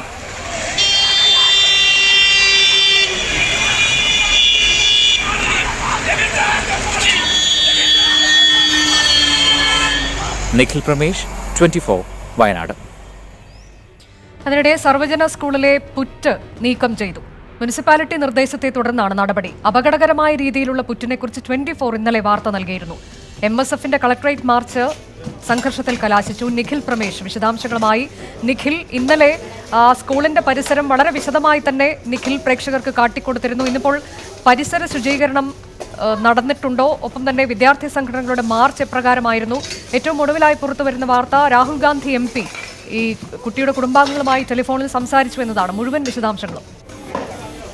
ഇന്ന് രാവിലെ മുനിസിപ്പാലിറ്റിയിലെ ജീവനക്കാർക്ക് മുനിസിപ്പാലിറ്റി നിർദ്ദേശം നൽകിയതനുസരിച്ച് സ്കൂളിലെത്തി ആദ്യം തന്നെ അവർ ഈ പുറ്റ് അപകടകരമായ വിധം സ്കൂളിൽ നിലനിന്നിരുന്ന പുറ്റ് പൊളിച്ചു മാറ്റുകയാണ് ഉണ്ടായത്. വളരെ സുരക്ഷ ഉറപ്പാക്കിക്കൊണ്ടാണ് ഈ പുറ്റ് പൊളിച്ചു മാറ്റിയത്. നേരത്തെ ഈ പുറ്റിന് സമീപത്ത് അമ്മനെ കണ്ടിരുന്നുവെന്ന് വിദ്യാർത്ഥികൾ പറഞ്ഞിരുന്നു. ഇതിന്റെയൊക്കെ പശ്ചാത്തലത്തിൽ കനത്ത സുരക്ഷ ഒരുക്കിക്കൊണ്ട് തന്നെയാണ് ഈ പുറ്റ് പൊളിച്ചു മാറ്റിയത്. ഇതിനുശേഷം വളരെ വേഗത്തിൽ നടപ്പാക്കാനാകുന്ന ശുചീകരണ പ്രവർത്തികളും നഗരസഭയുടെ തന്നെ നേതൃത്വത്തിൽ പൂർത്തിയാക്കിയിട്ടുണ്ട്. മറ്റു കാര്യങ്ങൾ നടപ്പാക്കുമെന്ന് സ്കൂൾ ഉറപ്പു നൽകിയതിന്റെ പശ്ചാത്തലത്തിലാണ് മുനിസിപ്പാലിറ്റി അക്കാര്യങ്ങൾ ചെയ്യാതിരുന്നത്. അതിനുശേഷം അവരിവിടുന്ന് മടങ്ങി. അല്പസമയം മുൻപാണ് ഈ MSFന്റെ മാർച്ച് അവസാനിച്ചത്. MSF വയനാട് ജില്ലാ കളക്ടറേറ്റിലേക്കും കോൺഗ്രസിന്റെ നേതൃത്വത്തിൽ സുൽത്താൻ ബത്തേരി നഗരസഭാ ഓഫീസിലേക്ക് മാർച്ച് നടത്തിയിരുന്നു. ഇരു മാർച്ചുകളും സംഘർഷത്തിലാണ് കലാശിച്ചത്. പോലീസുമായി ഏറെ നേരം ഇവർ ഏറ്റുമുട്ടുന്ന ഒരു സാഹചര്യമുണ്ടായി. അല്പസമയം മുൻപ് പ്രതിപക്ഷ നേതാവ് രമേശ് ചെന്നിത്തല ഈ മരിച്ച ഷഹലയുടെ വീട്ടിൽ സന്ദർശനം നടത്തി. രാവിലെ മന്ത്രിമാരായ സി രവീന്ദ്രനാഥും VS സുനിൽകുമാറും സന്ദർശനം നടത്തിയതിന് പിന്നാലെയാണ് അല്പസമയം മുൻപ് ഇപ്പോൾ പ്രതിപക്ഷ നേതാവ് രമേശ് ചെന്നിത്തലയും ഷഹലയുടെ വീട്ടിൽ സന്ദർശനം നടത്തിയത്. താനൊരു പ്രതിപക്ഷ നേതാവ് എന്നുള്ള നിലയിലല്ല, ഒരു രക്ഷിതാവ് എന്നുള്ള നിലയിലാണ് ഈ ഷഹലയുടെ വീട്ടിലെത്തിയതെന്നും ഈ സംഭവം ഉണ്ടായതിൽ സർക്കാരിനും ചെറുതല്ലാത്ത പങ്കുണ്ട് എന്നും രമേശ് ചെന്നിത്തല പറഞ്ഞു. രമേശ് ചെന്നിത്തലയുടെ രാഹുൽ ഗാന്ധി, വയനാടിന്റെ MP ആയ രാഹുൽ ഗാന്ധി നേരത്തെ തന്നെ ഈ വീട്ടിൽ പോകുന്ന പക്ഷം എനിക്ക് കുടുംബവുമായി സംസാരിക്കാനുള്ള അവസരം ഒരുക്കണം എന്ന് ആവശ്യപ്പെട്ടിരുന്നു. ഇതേ തുടർന്ന് രാഹുൽ ഗാന്ധിയുമായി ടെലിഫോണിൽ ഈ കുട്ടിയുടെ പിതാവ് അഡ്വക്കേറ്റ് അസീസ് സംസാരിച്ചു. അടുത്ത തവണ വയനാട്ടിൽ എത്തുന്ന പക്ഷം താൻ വീട്ടിലെത്തി നേരിൽ കാണുമെന്ന ഉറപ്പും അവർ നൽകിയിട്ടുണ്ട്. ഒരു തരത്തിലുള്ള പരാതികളോ ആവശ്യമോ പ്രതിപക്ഷ നേതാവിന് മുൻപാകെയോ MP ഈ കുടുംബം വെച്ചിട്ടില്ല. സംസ്ഥാന സർക്കാർ ഇപ്പോൾ തങ്ങൾക്ക് വേണ്ടി ചെയ്തു തന്നിട്ടുള്ള കാര്യങ്ങളിൽ തൃപ്തിയുണ്ട്. വളരെ വേഗത്തിൽ തന്നെ 3 അധ്യാപകരെ സസ്പെൻഡ് ചെയ്ത നടപടിയെ തങ്ങൾ സ്വാഗതം ചെയ്യുന്നു എന്നതുൾപ്പെടെയുള്ള കാര്യങ്ങളാണ് പറഞ്ഞത്. പുറത്ത് മാധ്യമങ്ങളെ കണ്ട പ്രതിപക്ഷ നേതാവ് സർക്കാരിനെതിരെ ഈ വിഷയത്തിൽ സർക്കാരിന് വീഴ്ച പറ്റിയിട്ടുണ്ടെന്നും കൃത്യമായ കൃത്യവിലോപം അധ്യാപകരുടെയും ആശുപത്രി അധികൃതരുടെയും ഭാഗത്തു നിന്ന് ഉണ്ടായിട്ടുണ്ട് എന്നുമാണ് പറഞ്ഞത്. കേരളത്തിൽ ഹൈടെക് എന്ന് അവകാശപ്പെടുന്ന ഹൈടെക് വിദ്യാലയങ്ങൾ എന്ന് അവകാശപ്പെടുന്ന കേരളത്തിൽ ഇത്തരം ഒരു സാഹചര്യം ഉണ്ടായത് അത്യന്തം അപലപനീയമാണെന്നും മറ്റൊരു സ്കൂളിൽ നിന്ന്, ഒരു സ്വകാര്യ സ്കൂളിൽ നിന്ന് ഹൈടെക് സ്കൂളാണല്ലോ എന്ന് കരുതിയാണ് ഈ ഷഹല ഷെറിനെ ഇവിടേക്ക് മാറ്റി ചേർത്തത്. അത്തരമൊരു സാഹചര്യം മുന്നിൽ കണ്ട് ഇവിടേക്ക് വന്ന കുട്ടിക്ക് പോലും ഉണ്ടായത് ഒരു ദുരനുഭവമാണ്. ഇത് മറ്റാർക്കും ഉണ്ടാകാതിരിക്കാനുള്ള ശ്രദ്ധ ഇനിയെങ്കിലും സർക്കാരിന് വേണം എന്നുമാണ് പ്രതിപക്ഷ നേതാവ് പറഞ്ഞു വെച്ചത്. ഇതേത്തോടൊപ്പം പ്രതിപക്ഷ ഉപനേതാവ് MK മുനീറും PJ ജോസഫും ഉണ്ടായിരുന്നു. അവരിപ്പോൾ UDF സംഘം ഇപ്പോൾ ഈ സ്കൂളിൽ, സർവജന സ്കൂളിൽ ഈ കുട്ടിക്ക് പാമ്പുകടിയേറ്റ ക്ലാസ്സിൽ ഉൾപ്പെടെ വന്ന് ഈ സ്ഥലം സന്ദർശിക്കുകയാണ്. അനുജ. ശരി നിഖിൽ. ന്യൂസ് ട്രാക്ക് 1710 തുടരുന്നു. അടുത്ത വാർത്തയിലേക്ക് പോവുകയാണ്. PSC പരീക്ഷാ ക്രമക്കേട് കേസിൽ നിർണായക തെളിവ് ലഭിച്ചു. പ്രതികൾ ക്രമക്കേടിനായി ഉപയോഗിച്ച മൊബൈൽ ഫോൺ അന്വേഷണ സംഘം കണ്ടെത്തി. ബംഗളൂരുവിൽ നിന്നാണ് സ്മാർട്ട് ഫോൺ കണ്ടെത്തിയത്. ഫോൺ നശിപ്പിച്ചുവെന്നായിരുന്നു പ്രതികളുടെ മൊഴി. എന്നാൽ പ്രതികളിൽ ഒരാൾ മറ്റുള്ളവർ അറിയാതെ മൊബൈൽ ഫോൺ വിറ്റതാണ് അന്വേഷണ സംഘത്തിന് സഹായകമായത്. ഷഫീദ് റാവുത്തർ വിശദാംശങ്ങളുമായി. ഷഫീദ്, ഈ കേസിന്റെ അന്വേഷണത്തിൽ എത്രത്തോളം നിർണായകമാകും ഈ കണ്ടെത്തൽ? അനുജ, PSC ക്രമക്കേട് കേസിൽ മാസങ്ങളായി ക്രൈംബ്രാഞ്ച് അന്വേഷണ സംഘം അന്വേഷിച്ചുകൊണ്ടിരുന്നത് ഇങ്ങനെയൊരു തെളിവിനായിട്ടാണ്. ഈ തെളിവാണ് ഇപ്പോൾ ലഭിച്ചിരിക്കുന്നത്. അതുമാത്രമല്ല, ഈ സൈബർ സെല്ലിൻ്റെ അടക്കം സഹായത്തോടു കൂടി നടത്തിയ വിശദമായ പരിശോധനയിലാണ് ഇപ്പോൾ നിർണായകമായ തെളിവായി, അതായത് പ്രതികൾ ക്രമക്കേടിനായി ഉപയോഗിച്ച മൊബൈൽ ഫോൺ, വില കൂടിയ മൊബൈൽ ഫോൺ കണ്ടെത്താനായത്. ഇതിൻ്റെ ഒരു പോലീസ് ഭാഷ്യം, അല്ലെങ്കിൽ ക്രൈംബ്രാഞ്ച് ഇത് കണ്ടെത്താൻ എങ്ങനെ കണ്ടെത്തി എന്നുള്ളതിന് ക്രൈംബ്രാഞ്ച് നൽകുന്നൊരു ഭാഷ്യം ഇതാണ്. അതായത് പ്രതികളിൽ ഒരാൾ മറ്റുള്ളവർ അറിയാതെ തിരുവനന്തപുരം പാളയത്തുള്ളൊരു മൊബൈൽ കടയിൽ ഈ ഫോൺ വിറ്റു. അതിനുശേഷം ഇതര സംസ്ഥാന തൊഴിലാളി വാങ്ങുകയും പിന്നീട് ഇത് കൈമറിഞ്ഞു പോവുകയും ചെയ്തു. തുടർന്ന് പോലീസ് നടത്തിയ വിശദമായ പരിശോധനയിൽ ബാംഗ്ലൂരിൽ താമസിക്കുന്ന ഒരു ജാർഖണ്ഡുകാരനായ സ്വദേശിയുടെ കയ്യിൽ നിന്നാണ് അത്തരത്തിൽ മൊബൈൽ ഫോൺ പോലീസ് കണ്ടെത്തിയിരിക്കുന്നത്. ഈ മൊബൈൽ ഫോൺ ശാസ്ത്രീയ പരിശോധനയ്ക്ക് വിധേയമാക്കി പരമാവധി ഡിജിറ്റൽ എവിഡൻസ് ശേഖരിക്കുക എന്നുള്ളതാണ് ക്രൈംബ്രാഞ്ച് ഇപ്പോൾ നിലവിൽ ലക്ഷ്യം വെക്കുന്നത്. അങ്ങനെ ക്രൈംബ്രാഞ്ച് SP തന്നെ ഒരു ഘട്ടത്തിൽ പറഞ്ഞത്, അത്തരത്തിൽ ഈ ഒരു അന്വേഷണത്തിൻ്റെ മുഴുവൻ സമയം നടന്നൊരു അന്വേഷണത്തിൽ ക്രൈംബ്രാഞ്ച് സംഘത്തിന് ലഭിക്കുന്ന ഏറ്റവും നിർണായകമായ തെളിവും അതല്ലെങ്കിൽ കോടതിയിൽ നിലനിൽക്കുന്ന ഒരു തെളിവും ഇതാകും. കാരണം ഈ സ്മാർട്ട് ഫോൺ ആയിരുന്നു പ്രതികൾ മുൻപ്, അതായത് അന്വേഷണത്തിൻ്റെ ആദ്യഘട്ടത്തിലും പിന്നീട് പലതവണ വിശദമായി ചോദ്യം ചെയ്ത സാഹചര്യത്തിലും പ്രതികൾ മൊഴികൾ മാറ്റി പറഞ്ഞ് അന്വേഷണ സംഘത്തിനെ വഴിതിരിച്ചു വിട്ടിരുന്നു. ഒരു ഘട്ടത്തിൽ ശിവരഞ്ജിത്തും നസീമും പ്രതികളായ ശിവരഞ്ജിത്തും നസീമും ഈ തെളിവുകൾ മൂന്നാറിലെ നല്ലതള്ളിയാറ്റിൽ ഒഴുക്കി കളഞ്ഞു എന്നടക്കമുള്ള കാര്യങ്ങൾ പറയുകയുണ്ടായി. പക്ഷേ ഇതൊന്നും ചെവികൊള്ളാതിരുന്ന പോലീസ്, അല്ലെങ്കിൽ ഇതൊന്നും വിശ്വസിക്കാതിരുന്ന ക്രൈംബ്രാഞ്ച് അന്വേഷണ സംഘം ഇക്കാര്യത്തെക്കുറിച്ച് ഏറ്റവും ഒടുവിൽ പിടിയിലായ പ്രതിയെ വിശദമായി ചോദ്യം ചെയ്യുകയും ഈ പ്രതിയിൽ നിന്നാണ് നിർണായകമായി ഈ തെളിവ് കണ്ടെത്തുകയും ചെയ്തത്. അനുജ. അത്തരത്തിൽ വളരെ നിർണായകമായ തെളിവാണ് ഈ കേസ് അന്വേഷണത്തിൽ പോലീസ് ക്രൈംബ്രാഞ്ച് കണ്ടെത്തിയിരിക്കുന്നത്. മറ്റു വാർത്തകളിലേക്ക്. അത്താണി കൊലപാതക കേസിലെ രണ്ടാം പ്രതി ലാൽ കിച്ചു പിടിയിലായതായി സൂചന. എന്നാൽ പ്രതികളെ പിടികൂടാൻ ഒരു സംഘം പോലീസ് ഉദ്യോഗസ്ഥർ തമിഴ്നാട്ടിൽ ഇപ്പോഴും തെരച്ചിൽ തുടരുകയാണ്. ഇതിനിടെ പ്രധാന പ്രതികളായ വിനു, ലാൽ കിച്ചു, ഗ്രിൻഡേഷ് എന്നിവരുടെ ലുക്കൌട്ട് നോട്ടീസ് പോലീസ് പുറത്തിറക്കി. നെടുമ്പാശ്ശേരി അത്താണിയിൽ നടുറോഡിൽ കൊലപാതകം നടത്തിയ കേസിൽ രണ്ടാം പ്രതി ലാൽ കിച്ചു പിടിയിലായതായാണ് സൂചന.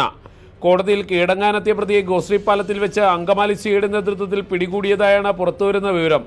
എന്നാൽ അന്വേഷണ സംഘം ഇക്കാര്യം നിഷേധിച്ചു. മാത്രമല്ല, പ്രതികളെ പിടികൂടാൻ തമിഴ്നാട്ടിലെ കോയമ്പത്തൂർ, ചെന്നൈ എന്നിവിടങ്ങളിൽ പോലീസ് സംഘം പരിശോധന നടത്തുന്നുണ്ട്. മുഖ്യപ്രതി വിനുവിന് കോയമ്പത്തൂരിലെ ഗുണ്ടാ സംഘങ്ങളുമായി അടുത്ത ബന്ധമാണുള്ളത്. ഈ സംഘങ്ങളുടെ സഹായത്തോടെ പ്രതികൾ ഒളിവിൽ കഴിയുന്നുണ്ടെന്നാണ് അന്വേഷണ സംഘം കരുതുന്നത്. ഇതിനിടെ വിനു, ലാൽ കിച്ചു, ഗ്രീൻഡേഷ് എന്നീ പ്രതികളുടെ ചിത്രങ്ങൾ പോലീസ് പുറത്തുവിട്ടു.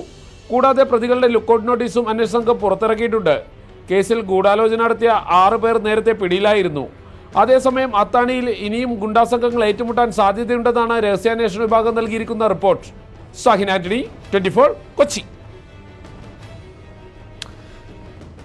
PJ ജോസഫിനെ വിമർശിച്ച് കേരള കോൺഗ്രസ് മുഖപത്രമായ പ്രതിച്ഛായയിൽ വീണ്ടും ലേഖനം. കണ്ണടച്ച് പാല് കുടിക്കുന്ന മാർജാരനെ പോലെ പാർട്ടി പിടിക്കാൻ ജോസഫ് നടത്തുന്ന ശ്രമങ്ങൾ പരിഹാസ്യമാണെന്നാണ് വിമർശനം.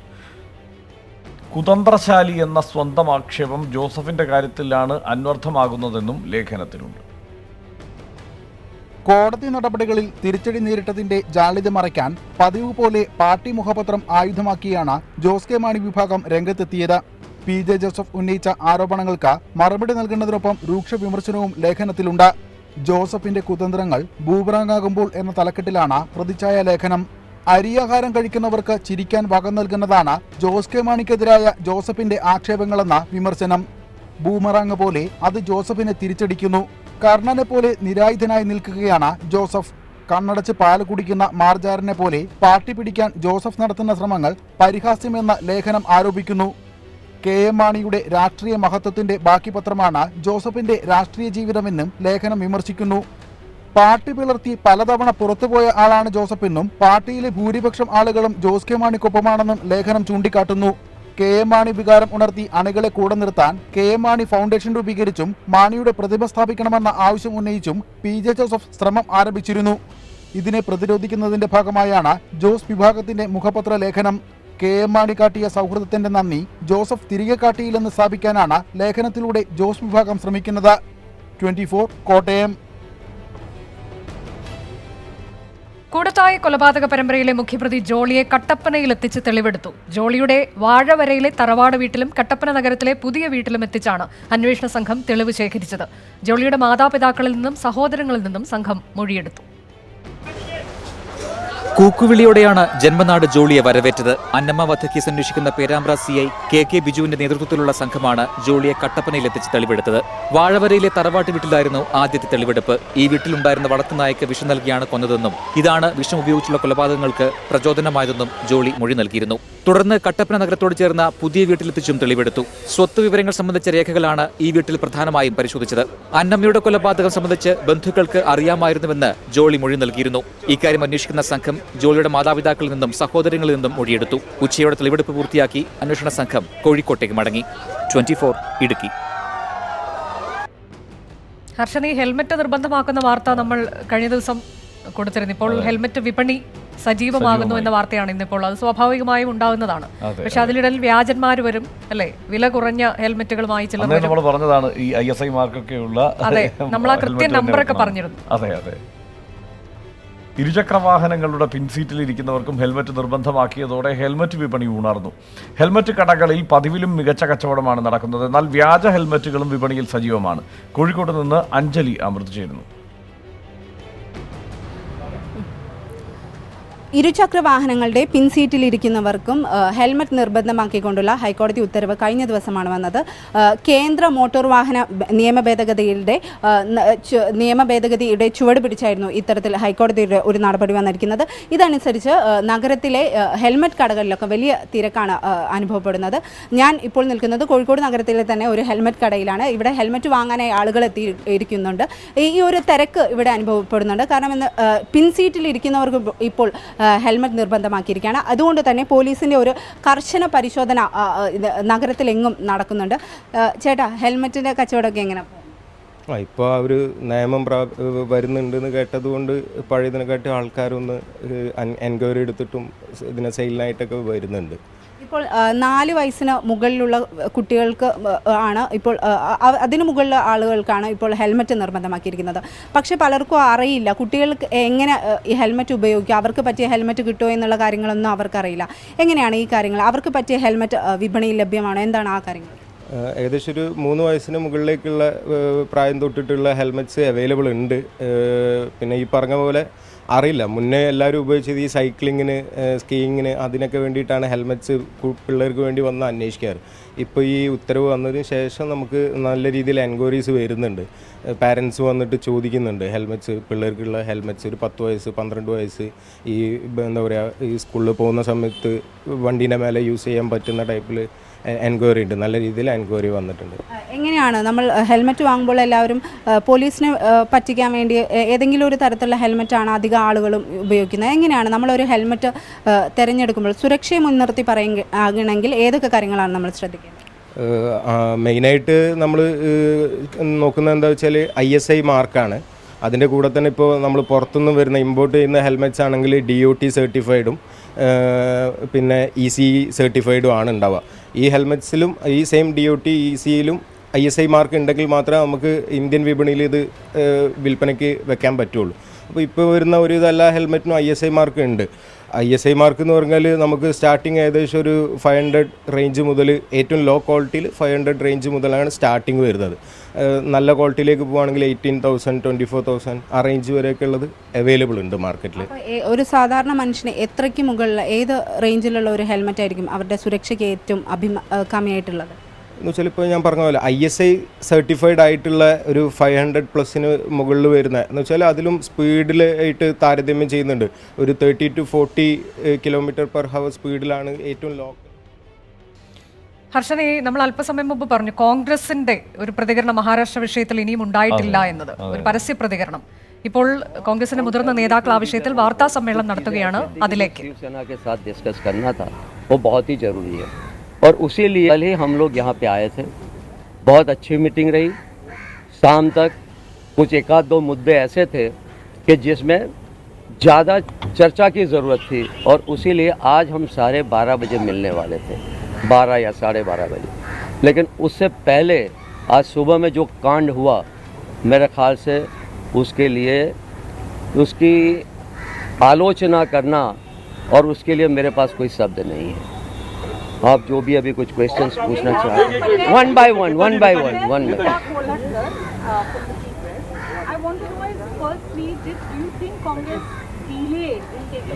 Absolutely baseless. इसीलिए मैंने पहले ही शुरू में कहा हमारी तरफ से कोई भी ढिलास नहीं हुई.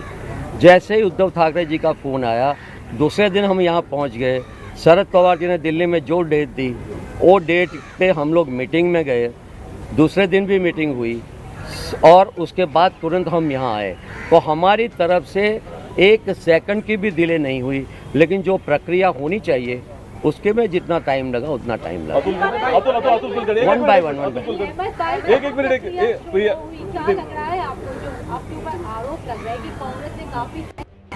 Absolutely baseless. कांग्रेस ने बिल्कुल भी डिले नहीं किया. या आरोप जो भी लगा रहे हैं वो मेरे ख्याल से गलत आरोप लगा रहे हैं. उनको सोचना चाहिए कि इसका कारण क्या है. जो आज जो भी हुआ उसका कारण यही है कि एनसीपी से कुछ लोग बाहर निकले, उन्होंने जाके एक लिस्ट दे दी, उसकी वजह से ये सारी घटना उपस्थित है.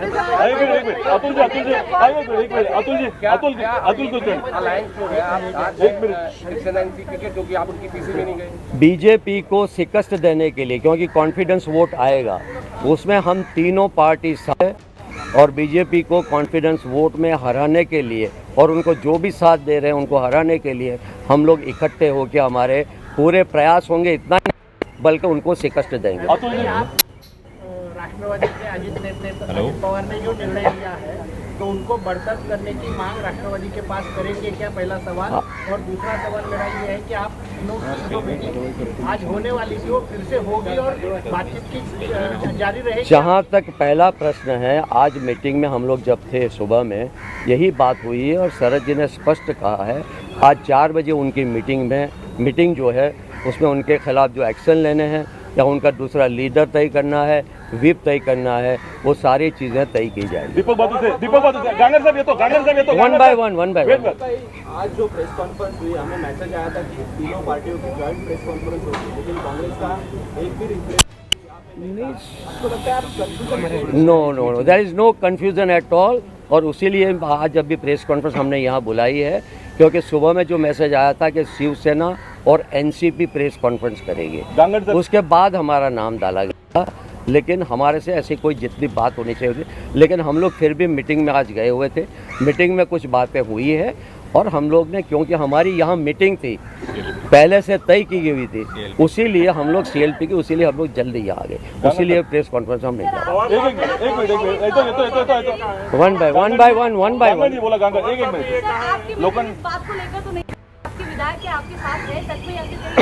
हमारे सारे विधायक इंटैक्ट है, सिर्फ 2 लोग जो है अपने गांव में, आज सारे यहाँ पे प्रेजेंट थे और बहुत अच्छी मीटिंग हुई। वो जो है हमारे विधायक बिल्कुल मजबूत है और बीजेपी को और उनके जो भी एलआई अभी होंगे नए, उनको शिकस्त देने के लिए तैयार।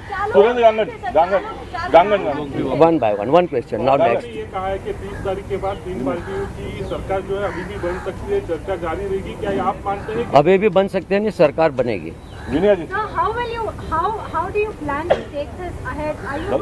बोथ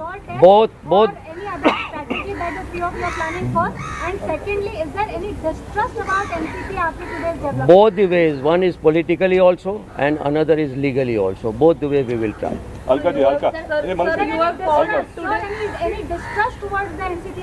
हम तीनों साथ मिलके ये जो भी कॉन्फ्लिक्ट वोट है उसको पराजय करने की कोशिश करेंगे। Sir, you have called this day black day. So, are you going to do like file any complaint and go to court about? We said both the. We will fight. Action. We will fight both the front, political front as well as legal front. Ambekar sir, ये alliance जो आप करना चाह रहे हैं, वो आपको लगता नहीं कि अननेचुरल है? आपको विपक्ष में बैठने का पूरा मैंडेट मिला है।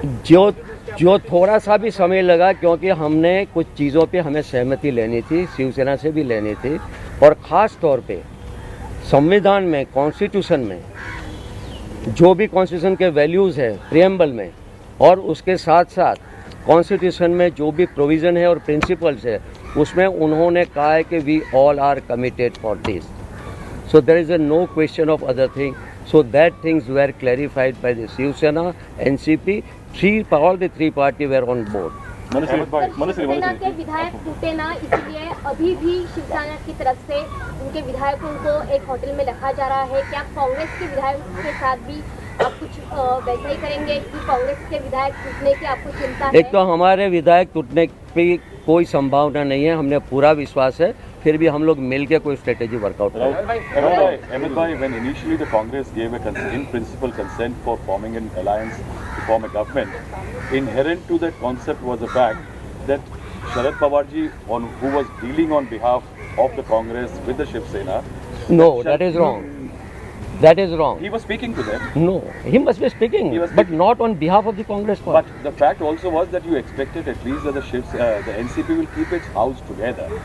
The manner in which one of the very close confidant of Mr. Pawar walks away, does it disappoint you that at least the NCP of course, it is a sad. Of course, we are disappointed. It is a sad. It is very unfortunate. Ahmad भाई, आज जो meeting होने जा रही थी तीनों पार्टियों की, अभी आगे कब शेड्यूल है? विल वर्कआउट स्ट्रेटेजी, क्योंकि असेंबली भी बुलाने जा रहे हैं, तो इसके बाद बात होगी बाकी 2 पार्टियों से भी, and whatever strategy will be there, it will be a joint strategy.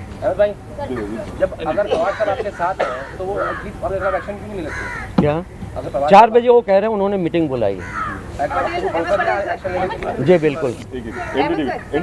Sir, अगर आप कह रहे हैं कि 2-3 कुछ मुद्दे थे, तो क्या वो अब सॉर्ट आउट हो गए हैं शिवसेना के? It was almost sorted out, आज फाइनल स्टेज पे था और उसके बाद ये कांड हो गया। No, it will be sorted out. അതായത് രാഷ്ട്രീയമായും നിയമപരമായും നേരിടും എന്നാണ് എന്തായാലും കോൺഗ്രസ് വളരെ പറയുന്നത്. നിർണായകമായ രംഗങ്ങൾക്കാണ് ഇനി മഹാരാഷ്ട്ര നിയമസഭ സാക്ഷ്യം വഹിക്കാൻ പോകുന്നത്. കാരണം കോൺഗ്രസ് ഇപ്പോൾ പറയുന്നു 2 MLA ഒഴികെ ബാക്കി മുഴുവൻ പേരും ഇന്നിപ്പോൾ ഇവിടെയുണ്ട്. 2 പേർ അവരുടെ ഗ്രാമങ്ങളിലാണ്, ബാക്കി മുഴുവൻ പേരും ഇപ്പോൾ ഇവിടെ ഉണ്ട് എന്ന് അവർ ആത്മവിശ്വാസത്തോടെ പറയുന്നു. NCP അതായത് നേരത്തെ ശരത് പവാർ പറഞ്ഞതനുസരിച്ചാണെങ്കിൽ 10 പേർ മാത്രമാണ് പോയിട്ടുള്ളതെങ്കിൽ ബാക്കി ശിവസേനയുടെ അംഗങ്ങളും ഒറ്റക്കെട്ടായി നിൽക്കുന്ന ഒരു സാഹചര്യം ഉണ്ടായാൽ നിയമസഭയിൽ സ്വാഭാവികമായും വിശ്വാസ വോട്ടെടുപ്പ് പരാജയപ്പെട്ടാൽ സ്വാഭാവികമായും അടുത്ത ഓപ്ഷൻ എന്ന് പറയുന്നത് ഇവരെ സർക്കാർ രൂപീകരിക്കാൻ ക്ഷണിക്കുക എന്നതാണ്. അതായത് ശരത് പവാർ ഇപ്പോൾ ഇവർ മുഖവിലേക്ക് എടുക്കുന്നു എന്ന് തന്നെയാണ്. തീർച്ചയായും ഇപ്പോൾ പറഞ്ഞിരിക്കുന്നത് അദ്ദേഹം ആ ചോദ്യത്തിന് ആവർത്തിച്ചുള്ള ചോദ്യത്തിന് അദ്ദേഹം അഹമ്മദ് പട്ടേൽ നൽകിയ മറുപടി ശ്രദ്ധിച്ചല്ലോ. അത് NCPയിൽ നിന്നൊരു വിഭാഗം അങ്ങനെ പോയിരിക്കുന്നു, അതുകൊണ്ട് മാത്രമാണ് എന്ന് തന്നെയാണ്. നിരാശാജനകം തന്നെയാണ്. ശരത് പവാറിന്റെ ഏറ്റവും അടുത്ത ബന്ധു കൂടിയായ ശരത് പവാറിനെ സംശയിക്കുന്നു എന്നെന്തായാലും പറയുന്നില്ല. നമുക്ക് കായിക വാർത്തകൾ നോക്കാം.